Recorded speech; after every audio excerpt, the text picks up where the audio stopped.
Hello, everyone, and welcome on into the Betting Pros podcast. I'm your host, Thomas Viola, and joining me for the entirety of the NFL season, none other than the king of content, the high septum of soaps, the podcast power listener, and long-suffering Cowboys fan, the Oracle himself, Matt Freedman. And Matt, today we are talking about your favorite betting item, player props. And so to join us on Predicting the Future, we bring on a man who knows everything about predictions, Action Network's director of predictive analysis, Sean Koerner. Sean, Matt, how are you guys doing today? I'm doing well. I'm just excited to finally be on a pod with Matthew Freedman. I just can't wait. It's truly an honor and a privilege to get to do so. Yeah, everyone who gets on a pod with me, their life is made better. But I will say, Tom, you didn't pronounce Sean's last name correctly. It's not Koerner, it's Koerner. Exactly. He doesn't know this, but he has been mispronouncing his last name ever since I left the Action Network. See, you can't mess me up on this because we literally, before you joined us a little late, might I add, on the pod today, the first question I had was, how do you pronounce your last name? And now I know for a fact you messed it up, but now I'm worried that I also messed it up, John. No, you were right. Here's the thing. And Sean should be very embarrassed about this for being so meek. But for years, he let me mispronounce his last name, and he never bothered to say, hey, Matt, here's how you pronounce my last name. It's not Koerner, it's Koerner. And by the way, when I say Koerner, I'm still not even sure that I'm saying that correctly. Sean, how do you pronounce your last name? It's Koerner. And Raybon can vouch for this very first pod. I said, oh, Matt, it's actually Koerner. And you just went with Koerner anyway. So I just didn't keep correcting you. And I guess that's what happened with like Travis Kelce. Apparently it's Kells. He just didn't want to keep correcting people. So he just went with it. That can't possibly be right. Like neither brother corrected us on that. Correct. Yeah, it's Romeo Dobbs, same thing. Like Nevada, they would call him Dubs every broadcast, and someone finally asked him, how do you pronounce it? And he said, it's Dobbs. So it's similar. Like I've gotten used to it. Most people pronounce my last name Koerner. So instead of just constantly going, it's Koerner. I just tell them once and that's it. Move on. That's the thing I love about my last name. People go Viola or Viola, and I'm like, it literally doesn't matter. Americans say Viola, and then if you're in Italy, they all say Viola. So I'm like, both are technically right, and I just roll with it. All right. Well, exactly. Matthew Freedman is on a mission to make sure that everyone in the world now knows how to pronounce Sean Koerner's last name correctly. Okay. All right. It's Koerner. Sorry, all right, Freeman. Right. Guys, let's get into the show here. Enough horsing around.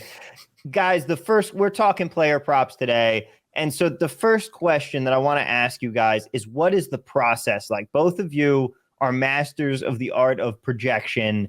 And when you're running these projections for your player props, how are you going about it? How are you coming up with these numbers that you get? Is it going through models? Is it that you're just eyeballing previous stats and data and looking at what you think their season is going to play out as?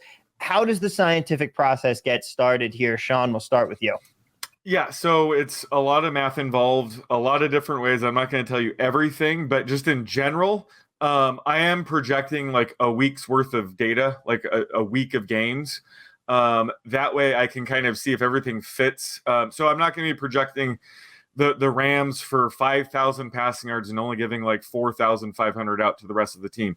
I'm trying to, project everything at a high level and down and sort of how it's going to allocate across the team. So, I mean, just at a bare bones level, I'm factoring in a lot of regression from, the year before, regressing in the mean, looking where players are getting their touches, where they're getting their targets, and just doing a lot of math things, but also using my, my knowledge, my expertise in NFL to kind of like blend it all together. So at the end of the day, it's a mixture of both, my models and just my expertise at the same time.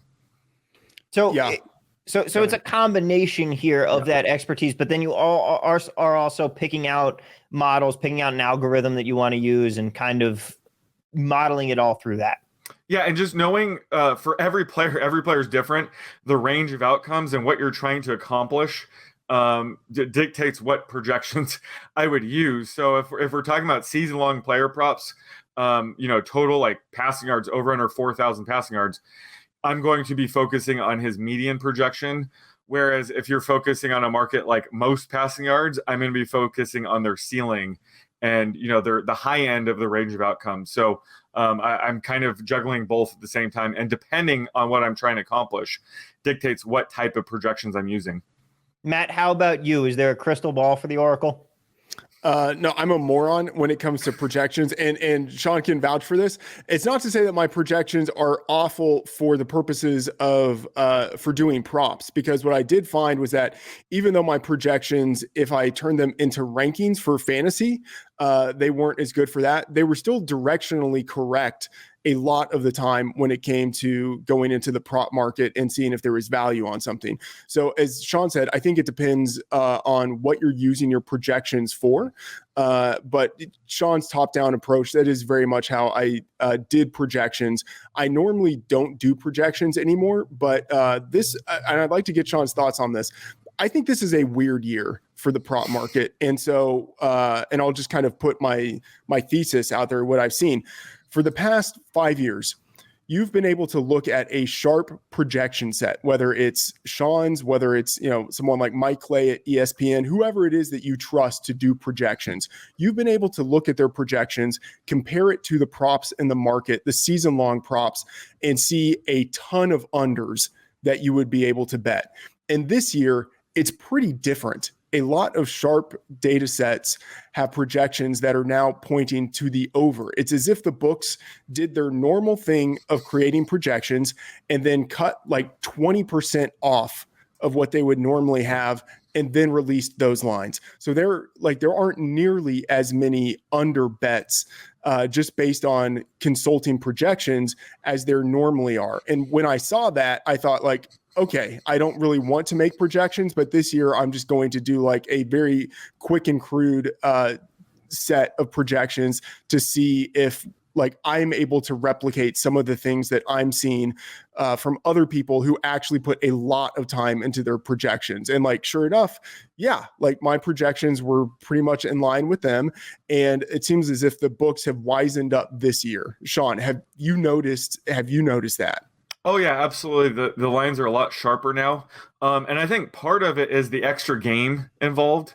The league going to 17 games for each team definitely shook things up, where the other thing I forgot to mention is when it comes to season-long projections, you want to factor in how many games are expected to miss. So for example, quarterbacks, it's typically around one game. And then there's also the job security. If a guy like Baker Mayfield doesn't have a lock on the number one job, you might lower that a little bit. But running backs, it's closer to 2 games, wide receiver 1. And that probably doesn't change as much just because they're adding a game. So I think you are going to see just players' outputs go up based on the one game. So that's been something I've had to juggle, and it does look like the books kind of balance that out. So yeah, you don't see as much value on the unders, which is unfortunate because that's where all the value used to be, because there's so many outs for the under the hit, whether it's an injury, a suspension, a player, losing playing time. There was way more outs for, the under to hit as opposed to the over. So I think the books understood that, and the lines are a lot sharper now. Because that was actually going to be my question after Matt, but you already mentioned it about the fact that now that we've seen a season of 17 games, is it that the numbers are being skewed in that direction? But it's just that in general, the lines are getting sharper. The books are finding some X factor here to put out a better line than they were before. Plus, also, player props are getting way more popular, so there's just more volume coming in on it, and that's how, the lines get sharper. So I just think the increase in action has helped the books, kind of figure out where the line should be. I still think they're going to be taking way more money on the overs. So I think in general, we still want to target unders, but just in general, the market is a lot sharper this year. Now, do you think that, and this is going off in the weeds a little bit here, but do you think that could in part have to do with the kind of new advent that we've been seeing of that fusion of daily fantasy and prop betting, where you're seeing some of these companies like a Prize Picks that put out these static prop lines now in markets that otherwise would not have lines like this to bet on? Is that providing an extra level of information here with that market as well, or do you think that that's not really something that's playing a factor? It's all inclusive. It's just an extra market that's out there, extra lines to compare to. So I think all of these moving parts are what is making the market more efficient. Want to track all of your wagers in one place? Check out the Betting Pros Pick Tracker at bettingpros.com/pick tracking. It syncs up with your sportsbooks to tally which picks hit and which miss, and gives you a live look at what the public is doing so you can use real-time tracking to determine which plays to make and which to fade. Get on the leaderboard and quickly become a sharp by using the free advice we have to offer at bettingpros.com/pick tracking. Now, my next question for you guys here: how far off does a number have to be from? Does a line have to be from your number for you to see value in it? Like, at what point do you start questioning your own predictions versus the book? Is that just a case of, okay, if all of my numbers are off, now I'm starting to maybe reevaluate my system? And what for you makes you go, I'm going to fire away on one of these bets, Matt? Well, so you can look at it just in terms of percentage. And I would say, like, I want a lot of my lines to be, a lot of my projections to be relatively in line with what I see in the market so that I know I'm not way off on everything. But then, you know, you have your sense of certain players. Even when you're doing your projections, you can probably sense based on what you're inputting, like, all right, I'm imagining I'm going to end up being low relative to the market on this guy. And then when you see that in the market, I guess maybe it's a little bit of confirmation bias, but I think if there's still sufficient value there. So I would say, you know, 10%, if you're 10% off, then that's in the range where you probably want to start betting it, especially if it's 10% to the downside. You know, I think the direction in which you're going is also part of it. But yeah, I think 10%. How about you, Sean?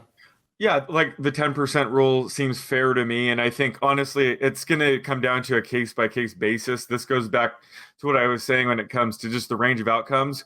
If it's a guy like Keenan Allen, who will probably get 100 catches for 1,200 yards and 6 touchdowns exactly again this year for the 4th year in a row, if I'm off, you know, by a touchdown on him or 100 yards, I would consider locking that in compared to 100 yards off or a touchdown off of a rookie, where they're going to have a much wider range of outcomes. So I think it depends on specifically on the player and how confident I feel I am in my projections. Now we're going to talk about some of those actual predictions and some picks here in a few minutes. But I have one more question before we get into that. And it specifically has to deal with Cooper Kupp. Not necessarily saying how is he going to follow last year's campaign, but you look at those numbers and his totals are astronomical. 11.5 touchdowns, 111.5 receptions, 1,300 receiving yards. All are obviously numbers he cleared last year. But when you're dealing with a player who had such a phenomenal record-breaking season, how much do you factor in regression when a player's numbers are this high? And do you look to the under market on these guys, or are you still looking at overs when it comes to some of these numbers that, let's face it, even if he does regress a decent amount, a guy like Cooper Kupp still has a chance to hit those numbers. But then on the other hand, the unders have, like you said, many more outs. How are you factoring these things in when it's a guy who had such a phenomenal year the year before and is coming off of that? Yeah, so again, it's case by case basis when it comes to Cooper Kupp. I'm staying away from his market. It looks like his over-under for yards is around 1,300, which sounds about right. I think with him, you have to factor in, is anything different heading into this year? And with him, the answer is no. I mean, they still have Matt Stafford under center. They still have Sean McVay as the head coach. They're replacing the Robert Woods, Odell Beckham number 2 wide receiver role with Allen Robinson. So you could argue that's pretty much a lateral move. So there really isn't that much different going into this season. Obviously, I'm going to factor in regression. It's impossible for a player, even Cooper Kupp himself, to probably replicate last season's numbers. You have to figure that defenses are going to have all offseason to watch film and think of ways to potentially slow him down. So I'm definitely factoring in some regression, but with a player like him, you got to be careful because, I mean, just he and Matthew Stafford have such a mind meld that it's scary to think about what they'll do in year 2 once they have even more chemistry. So with him, you know, I'm factoring regression, but not as much as you would think. But I'm pretty much in line with the market. So a player like him, I'm going to stay away from. You know, one of my favorite sayings, a great sportsbook director out here in Vegas once told me, the advantage bettors have over the book is that the book has to put out a line on every event. The bettor doesn't have to take a number. Sometimes walking away is the best bet that you can make. Matt, how about you? How are you dealing with regression when looking at a player with a season like that? Yeah, I mean, obviously, as Sean said, you have to bake regression into it, but I don't know, I'm sort of torn. I'm going in two different directions with some of my projections for Cooper Kupp. So on the one hand, I am projecting him for over the number that's in the market, like 1,300, 13 and a half. I'm projecting him for closer to 1,400, 14 and a half. That said, like, I'm not betting the over, like I'm not going to do it, but like, I'm also not going to bet the under on it because it's Cooper Kupp. He was awesome last year. And as Sean said, not all that much for him has changed in terms of the targets that we could project to go his direction. But one thing that has changed, I do think, and I'll just say, like, touchdowns for me, I am betting the under on his touchdown total. 11 and a half. That is a really high number. That's the highest number out there in the market. I am projected for 10.7, and touchdowns are variable.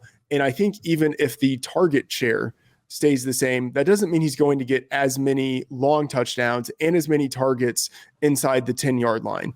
The addition of wide receiver Allen Robinson, that could take targets away from him in the end zone and in the red zone, and also possible maturation of third-year wide receiver Van Jefferson, who like wasn't bad last year and could get better this year. And maybe the offense just takes a little step back, even though I would think that Matthew Stafford still plays well, right? I don't think the elbow injury is a big issue, but he could still play well, and the offense could still take a little bit of a step back this year. So, I mean, Cooper Kupp, league high, career high, 16 touchdowns last year. In the 4 seasons before that, he averaged 6. Like, I will take the under on that if you give me the highest touchdown total on the board. I think that's really fair. I'm the same way with this entire Rams team. I'm of completely two minds.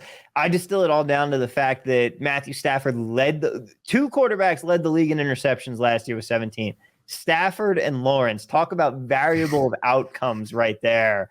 And on the one hand, you're not going to win a Super Bowl 2 years in a row leading the league in interceptions. But on the other hand, is Stafford going to lead the league in interceptions again? Because he's probably going to regress from that number. So I'm right there with you on not having too much of an answer and saying that sometimes the answer with these guys coming off these record years is to just stay away. And guys, we're going to get into some predictions now. But first, just want to remind you, we've teamed up with Run Your Pool to bring you listeners an awesome new contest for the season. To get in on the action, click the link in the description below or head to play.runyourpool.com/bettingpros. Sign up and you can start making your picks for week 1. We will be keeping track of the leaders week to week. And in addition to bragging rights against Matt and myself, the top 3 winners of this pick'em contest are going to receive $300 in Fanatics gift cards. 150 to first, 100 to second, and 50 to third. So go sign up today and get ready for week 1.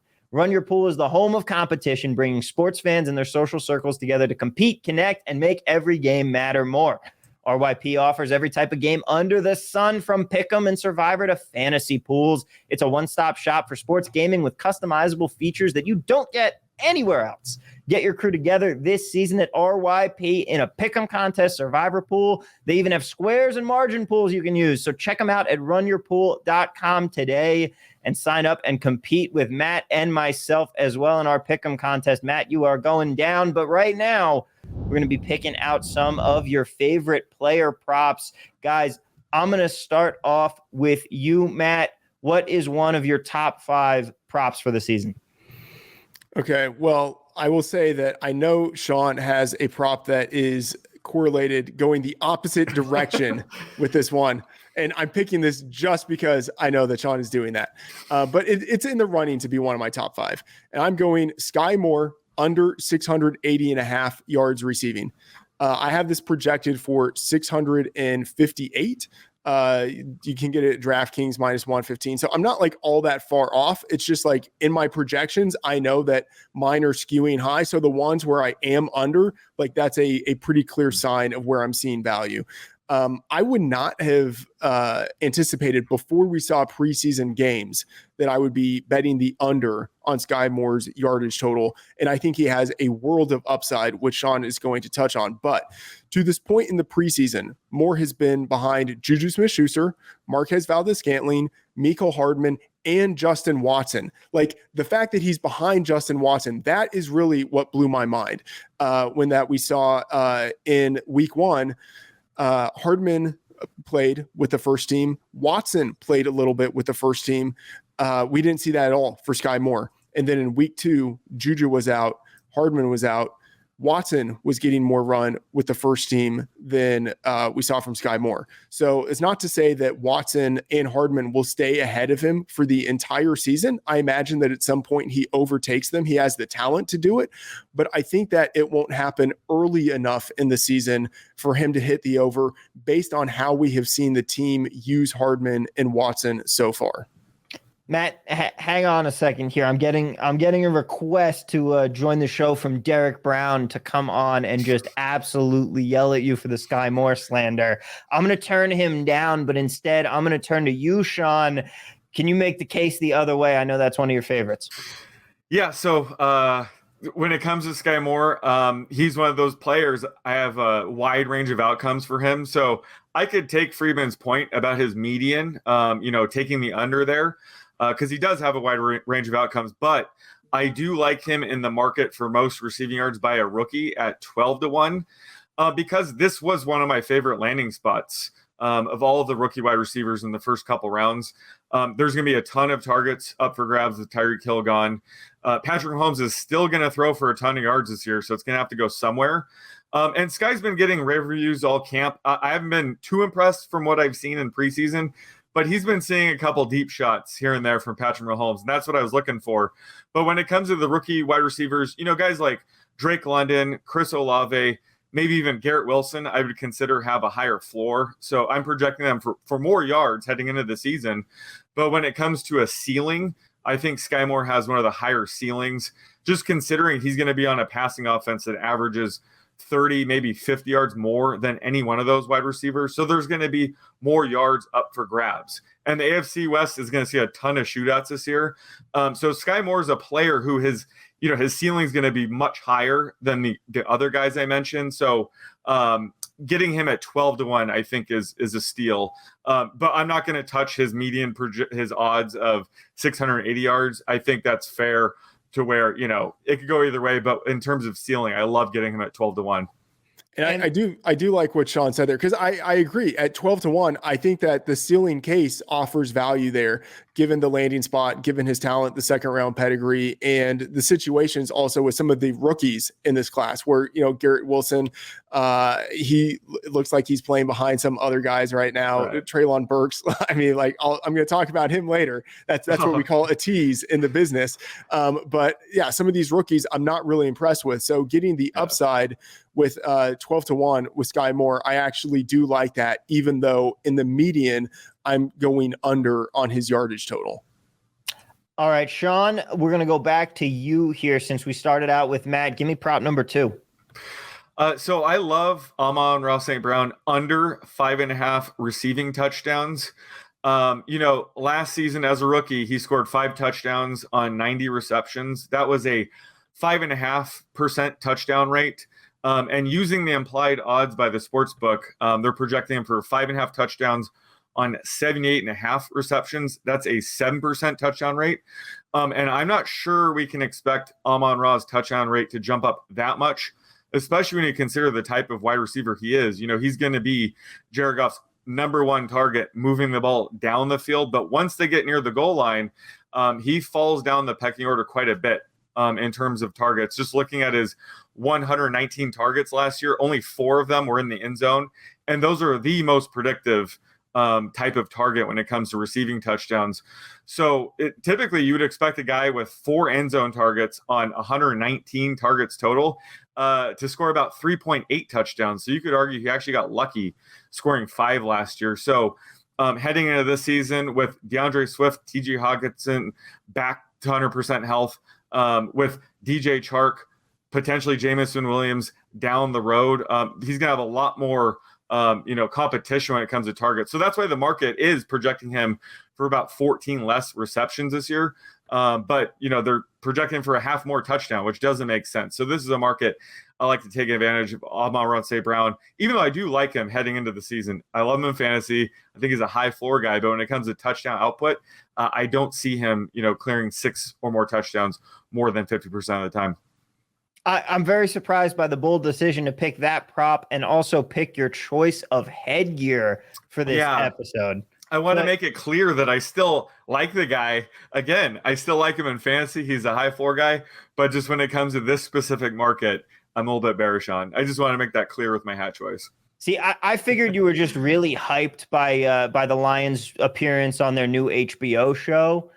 For one, I'm very confused as to how the writing is going to go, but I'm excited to see how Dan Campbell ascends to the Iron Throne. Matt, what is your next player prop here? Okay, a little bit torn. I have two quarterback props that I'm deciding between, and I'm going to go with Ryan Tannehill under 3,600.5 yards passing. I have him projected closer for 3,300, and I think some of this just comes down to a couple of things. I'm a little more optimistic that we see Malik Willis play earlier in the season than maybe is taken into account by the market, and then the strength of schedule. Like, the Titans have a tough schedule. Like, that's what happens when you are the number one seed in the playoffs. But it really is just brutal. And I'm projecting them to go under their win total of 9.5. The Titans, they can get out of Tannehill's contract next season with relatively little pain. And then they drafted Malik Willis in the third round. So you put all of that together. And by the way, I will do the shameless plug. I have a piece at Betting Pros that looks at the schedule. And so kind of analyzes where in the schedule is really tough for the Titans. I also have a piece that projects out my win total. So check both of those out at Betting Pros if you want more on the Titans. But I will say that given all of that, I think it is likely that at some point we see Tannehill take a seat on the bench, and we see Malik Willis end up getting some run, especially because even though Willis has been, I think he's been raw in the preseason, he has flashed pretty significantly. And so I'm just going to say that Tannehill, I don't think he makes it through the entire season. And even if he does, the Titans are likely to have a run-heavy offense anyway. So I think there's also that additional out. They traded away A.J. Brown, bringing in Treylon Burks. Again, that's another tease. Going to talk about him later. Bringing in Treylon Burks is not going to replace the passing production that is lost from A.J. Brown. So even if Tannehill does play the entire season, there's still a chance that he doesn't hit 3,600 passing yards. So I like the under here for a number of reasons. Sean, Matt can't buy a Tana thrill. I want to give you the option to comment before we move on to his next pick here. I kind of like this one, and I'm not going out of my way to say that Tannehill's going to get benched for Willis. I'm assuming he's going to play the entire season, and I could see a path for the under because, as Freedman mentioned, they traded away A.J. Brown, and they drafted Treylon Burks to essentially replace him, or at least try to. And his stock has been dropping a ton heading into the season. So the fact that, Burks won't even come close to A.J. Brown is kind of why I do like this under. So I could see them leaning on Derrick Henry at least for one more good season. We're going to get one more good season, Freeman, out of Derrick Henry. So I do like this under as well. And again, this is the thing with unders. There is the out that the Titans kind of flop. They're losing anyway, so might as well bring in Malik Willis. I kind of do like that angle. It's just a potential out. But either way, I think with Treylon Burks sort of being a flop early in his career, like that's going to hurt Ryan Tannehill off the bat. Matt, what is your prop number 3? No, we got to go to Sean. No, it's a snake draft. It is a snake draft. It's a snake draft. Yeah. Okay. Yeah. All right. I will. Well, how many has Sean done? He's done 2. one. So he'll 2. You've done 2? I piggybacked your Skyy Moore under with my lead the whole rookie class in receiving yards. And then what was the other one? Amon-Ra St Brown. I totally spaced out while you were doing that because I was trying to. I'm bad. Let's just cut this out. We'll leave it in. So we are leaving this in here. Do not question my hosting here. Give us your next pick. I don't question the hosting. Okay. All right. My next one: Austin Ekeler under 8.5 touchdowns rushing. I have this at 7.7. DraftKings minus 115 odds. Last year, Ekeler scored 12 touchdowns on the ground. In his 4 NFL seasons before that, Ekeler had never scored more than 3. Now, obviously, for a chunk of that time, he was back up to Melvin Gordon, who, was a goal line hog. But Ekeler is almost certain to have fewer than the career high 206 carries he had last year. And with that decline in usage, I think we're going to see a diminishment in scoring opportunities. I mean, this honestly is one of my favorite bets of the year, because I think it could hit in a variety of ways.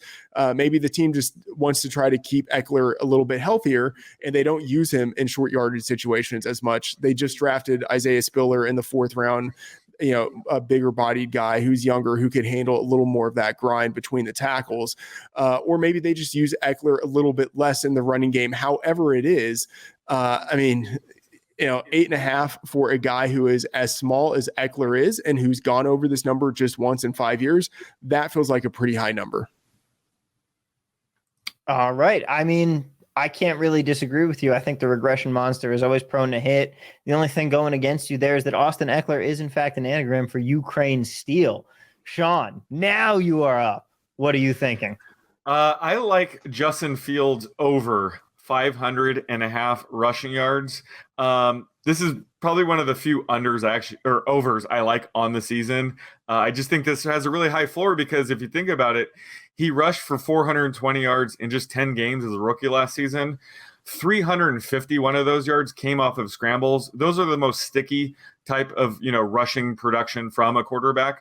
I think we're going to anticipate him scrambling just as much this year behind a terrible offensive line. The wide receiver room is even worse this year, if you could believe it. So he's going to be running for his life back there. That only helps this prop. Plus, it looks like the new Bears coaching staff is working on more design runs for Fields this year, which we didn't see much of last year. Like I just mentioned, a lot of his rushing yards last year were off of scrambles. So if we see any sort of increase in design runs, that's going to help his floor and ceiling in this market. And if you look at his first 3 starts, he was a bit of a disaster. He only averaged 8.5 rushing yards per game.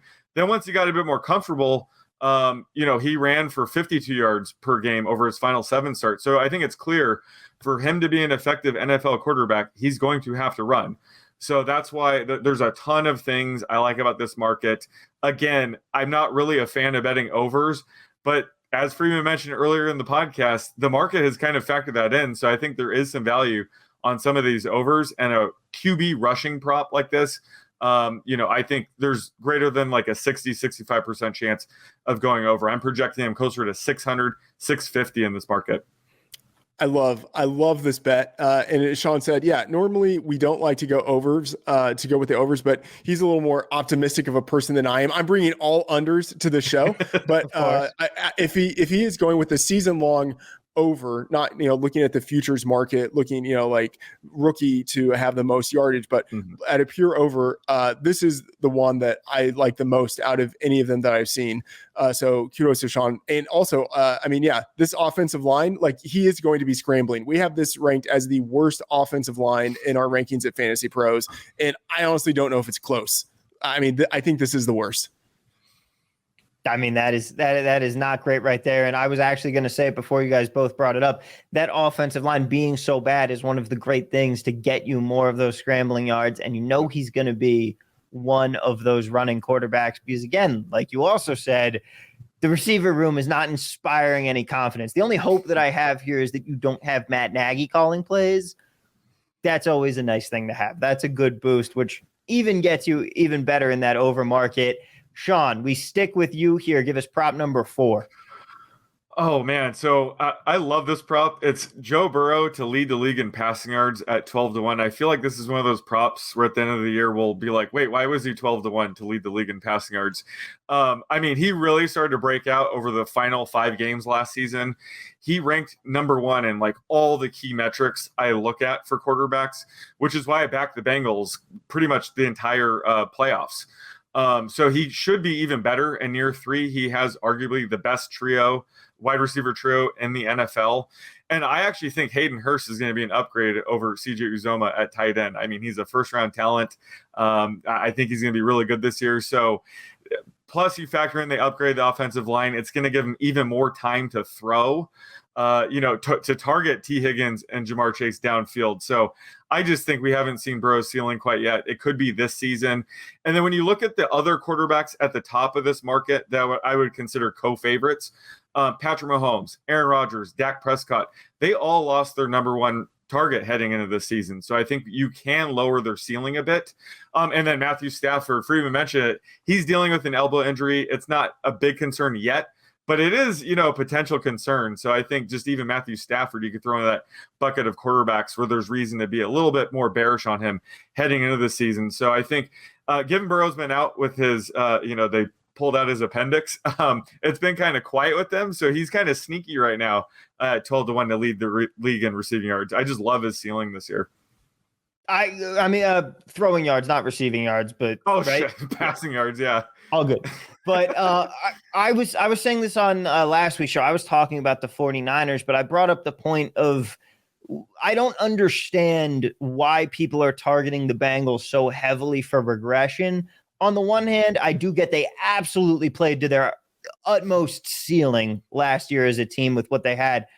But every move they've made this offseason, in my mind, has just been a massive upgrade for them. And this was a team that last year, even before the run, I was thinking they're going to be a contender next season, the one that we are now going into. They were a candidate for me that was a 1 year away team.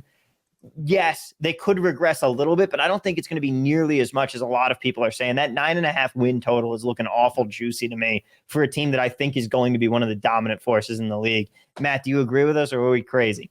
No, I like it, especially, and that's baked into the 12-1 odds. Like, the downside in all of this is Zach Taylor is your head coach. That feels like the downside, and maybe he goes with the run-heavy approach that they used earlier in the season.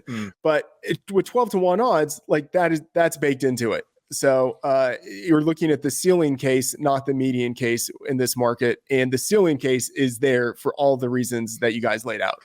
Yeah, My hope there is that the reason that they were run heavy at the start of last year was just because they were really cognizant of that ACL, and that hopefully this year they won't be as worried about an appendix. My dad got his gallbladder taken out and took a half day off work. I think Joe Burrow should be just fine for week 1. Matt, what is your next player prop here? You've got the 4-5 spot here, so there you go.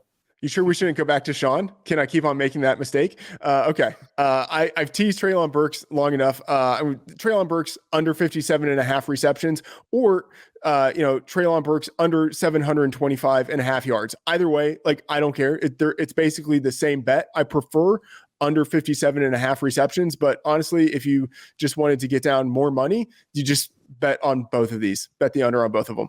57.5 receptions. I have this projected at 51.3. DraftKings minus 115. Man, in week 2 of the preseason, Burks, he played 5 snaps with the first team, but he was in a 5-man rotation with Nick Westbrook-Ikhine, Racy McMath. That's not a name I made up. That's the actual name of someone who is taking NFL snaps in the preseason. That's not a name. That's a collection of words. Right. Racy McMath. It sounds fake. Cody Hollister, whose name also sounds fake, and Kyle Phillips. All of those guys had 4 to 6 snaps with the first team in week 2 of the preseason. Like, he being Burks, can barely earn snaps when competing against these guys, let alone targets. Like, based on what we have seen in the preseason, Burks isn't winning the positional battle, and I fully expect him to open the campaign behind Robert Woods as the number 1 receiver on the team. And like, that is looking just at what we've seen in preseason games in action with the first team. That's not even taking into account all of the negative reporting that has surrounded Treylon Burks basically since he was drafted and reported to rookie minicamp. So I am very much down on Treylon Burks for this year. I think he has the talent, like the long-term talent, to be a guy who contributes maybe near the end of the season, year 2, year 3, but I don't think that's going to hit early enough for him to hit the over of 57.5 receptions and over 725.5 yards receiving. So I am very much taking the under. This doesn't feel to me like the negative reporting around Jamar Chase last year, where everybody was going, "Oh, he can't catch a ball. What a terrible pick by the Bengals." This feels like it's got a lot more meat to me. Sean, what do you think? Yeah, absolutely. I mean, we knew he had a wide range of outcomes when he was drafted, and unfortunately, it looks like it's closer to the floor than we realized. So I do like, and I agree with Freeman, like long term, I'm not giving up on him. I think he could finally figure it out, adapt. He's very talented. So I could see towards the end of the season, he's a hot name in fantasy. But when we know, out of the gate, he's probably going to be slow. That gives you a head start on these props. So yeah, I do like betting on his floor and taking the under on these. One more prop each, gentlemen here. Matt, we start with you. Okay, there are two guys who are in very similar situations, and they were actually tied together last year. So I'm sort of like cheating and giving a little like 2-for-1 here. Albert Okwuegbunam and Noah Fant, like under for both of these guys. Hats off for the name pronunciation. I think I maybe got it only 30% wrong, which I feel like is a pretty big win. You made an attempt flawlessly. It was the confidence with which it was delivered that sold me. Yeah, if I did it again, guaranteed I would have a different pronunciation of the last name. It's a real Koerner corner type of situation going on with Albert O. No one really knows how to pronounce his name. Just call him Albert Corner. Just call him Albert Corner. Yeah. Okay. I'm going under for Albert O. I'm not going to talk about Fant, but I'll talk about Albert O. Under 525.5 yards receiving. So Greg Dulcich, the third round rookie who was drafted by the Broncos, he's missed weeks 1 and 2 with a hamstring injury. But even with that, Okwuegbunam's usage has been concerning, right? All of the starters have rested for the Broncos, but Albert O has played. And the thing is, he's played and he hasn't dominated usage. So it's like you put those two things together and it's really concerning. In week 1, he and Eric Tomlinson both played 8 first team snaps. And then Albert O played all the way to halftime. That's really bad usage considering we want to see our starters get maybe a little bit of usage and then get like wrapped in bubble wrap and put on the sideline. And then in week 2, he ran a route on 80% of the first team dropbacks. That is good. That's encouraging. But then he still played all the way into the fourth quarter, and he played just 10 of 19 first team snaps. So that's bad. We have no idea what Dulcich's usage is going to look like in the regular season, but the way that the team is treating Albert O right now, and the way that they are talking about him as like someone who like needs to get more reps, like that's what they're saying to justify why they're giving him more preseason playing time.